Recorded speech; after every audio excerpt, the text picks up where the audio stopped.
കർത്താവിന്റെ കൂടെ മുക്കുവന്മാരായ ശിഷ്യന്മാരുണ്ട്. ലോകം വ്യഭിചാരികളിൽ നിന്നപ്പെട്ട പാവപ്പെട്ട സ്ത്രീകളുണ്ട്. ആർക്കും വേണ്ടാത്ത മനുഷ്യരുണ്ട്. സാഹോദര്യം ചേർത്ത് നിർത്തുക, അതാണ് കർത്താവ് പഠിപ്പിച്ചത്. മൂത്ത സഹോദരന്റെ ഉള്ളിലേക്ക്, പ്രത്യേകിച്ച് അഗസ്തീനോസിന്റെ മനോഹരമായ വ്യാഖ്യാനത്തിൽ ഈ മൂത്ത സഹോദരൻ പരീശ സമൂഹത്തെയും പരീശ മനോഭാവത്തെയും പ്രതിനിധീകരിക്കുന്നു എന്ന് പറയുന്നു. ഇന്നത്തെ കാലഘട്ടത്തിൽ നമ്മുടെ ആധ്യാത്മിക ജീവിതത്തിലും നമ്മൾ എപ്പോഴും ഓർക്കുക, നമ്മുടെ മനസ്സിൽ നിലനിൽക്കുന്ന ഒരു ആത്മീയ അഹങ്കാരമുണ്ട്, തിന്മയുടെ സാഹചര്യമുണ്ട്. ഒരേ ഭവനത്തിൽ താമസിച്ച് ദൂരദേശ യാത്ര ചെയ്യുന്ന ഒറ്റപ്പെട്ട സ്വഭാവ രീതികളുണ്ട്. ഉൾക്കൊള്ളുവാൻ നമുക്ക് മനസ്സില്ല, ചേർത്ത് നിർത്തുവാൻ നമുക്ക് മനസ്സില്ല. നമ്മുടെ വേദന, നമ്മുടെ ചിന്താഗതി എന്ന് പറയുന്നത് പലപ്പോഴും ഒഴിവാക്കുക, അത് മാത്രം നമ്മുടെ ചിന്ത. ഒഴിവാക്കുന്ന ചിന്താഗതി വേദപുസ്തകം പഠിപ്പിക്കുന്ന ക്രിസ്തീയ ജീവിതത്തിന്റെ അടിസ്ഥാനമല്ല. ചേർത്ത് നിർത്തുവാൻ യേശുക്രിസ്തു പഠിപ്പിച്ചു.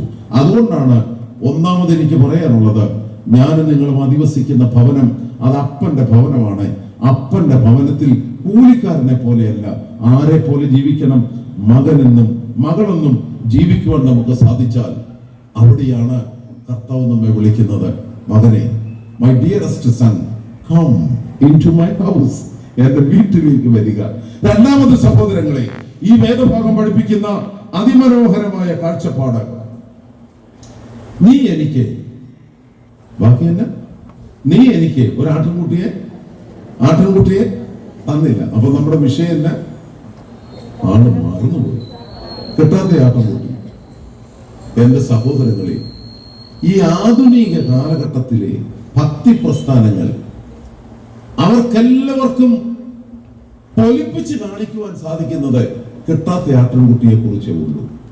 എന്നാൽ കിട്ടിയ ആട്ടിൻപറ്റത്തെ കുറിച്ച് ബോധമില്ല. കിട്ടിയ ആട്ടിൻപറ്റത്തെ കുറിച്ച് ബോധമില്ല. കിട്ടാത്ത ആട്ടിൻകുട്ടിയാണ് ഇന്നത്തെ കച്ചവട ഭക്തിയുടെ ഏറ്റവും പ്രധാനപ്പെട്ട ആയുധം. അതുകൊണ്ടാണല്ലോ ഓരോ പ്രാർത്ഥനകളും, ഓരോ കൺവെൻഷൻ യോഗങ്ങളും, അതിനകത്ത് നിർവഹിക്കുന്ന ചില പ്രാർത്ഥനകൾ കേട്ടാൽ ആ പ്രാർത്ഥനയിലൂടെ നമ്മളെ പ്രാർത്ഥന കേൾക്കുന്ന ദൈവത്തെ പഠിപ്പിക്കുകയാണെന്ന് പറഞ്ഞാൽ കർത്താവെ നീ അറിയുന്നുവല്ലോ എന്ന് വെച്ചാൽ കർത്താവിന് ഒരറിവും മിണ്ടാതിരിക്കുന്നു.